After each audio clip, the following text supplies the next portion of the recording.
Salam, hər vaxtınız xeyir. Bugün sizə belə bir maraqlı sualı izah eləyəcəm. Yəqin ki, bu sual bir çox dəfə qabağınıza çıxmış olar. Amma istəyirəm ki, bundan əvvəl bunun bir qədər bəsit versiyası olan bu sualın izahına baxaq. Daha sonra isə o sualı işləyək. Deməli, gördüyünüz kimi burada kəsrin surətində fikir versək, eyni kəsirlər təkrarlanır, eyni ədədlər təkrarlanır. Fikir versiniz, 2 üstəgələk məxrəcdə 3, sürətdə yenə 2 üstəgələk məxrəcdə 3. Bu 3 nöqtə isə bu prosesin sonsuz davam etdiyini bildirir. Biz elə isə bu sürətdəki hissəni seçib, bura bir x desək, necə olar? 2 üstəgələk sürətdə x dedik, bərabərdir.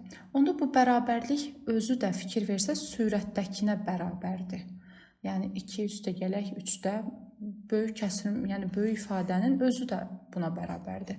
Burada şagirdlər çox zaman tərəddüd edir ki, yəni necə ola bilər ki, axı bu bundan fərqlənir. Burada bir dənə də əlavə olaraq 2 üstəgələk var. Sadəcə olaraq diqqətinizə belə bir məqam çatdırım ki, buradakı bu 3 nöqtə sonsuzluğu bildirir. Sonsuzluqdan da biz nə isə çıxanda yenə sonsuzluq olur. Yəni dəyər eyni qalır. Misal olaraq belə deyə bilərik ki, dənizin sahilindəki qumdan bir ovuc götürsək, yenə orada sonsuz sayda qum olar, ona təsir etməz. Bu da elə bir şey. Belə, indi bu tənliyi həll etmək bir qədər daha asandır. Məsələn, hər tərəfi 3-ə vuracağım məxrəcdən azad etmək üçün. 3-ü 2-yə vursam 6, üstəgələk x bərabərdir 3x-ə. Buradan da tənliyi həll etmək üçün x-i keçirdirəm digər tərəfə, işarəsi mənfi olur, 3x çıxaq x qalır. 2x-im 6-ya bərabərdir, x isə 6-nı 2-yə böləndə 3. Elə mənim ifadəmə də bir x demişdik, deməli cavabım olar 3. İndi gəlin bu qaydanı bura tətbiq edək.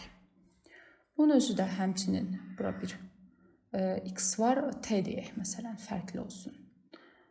O zaman necə olur? 1 üstəgələk, t bölək, x bərabərdir. Bunun özü də axı bir t-yə bərabər olmalıdır və biz görürük ki, 4-ə bərabər yazıb.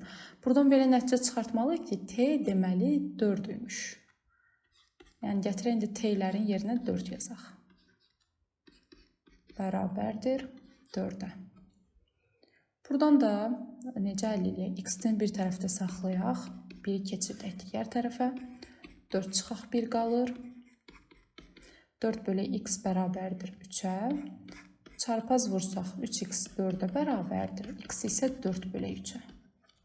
Yəni cavabımız oldu D variantı. Əgər bu sualı başa düşdünüzsə, bu sualı da özünüz sərbəst işləyib yorumlarda cavabı yazarsınız. İzlədiyiniz üçün təşəkkür edirəm.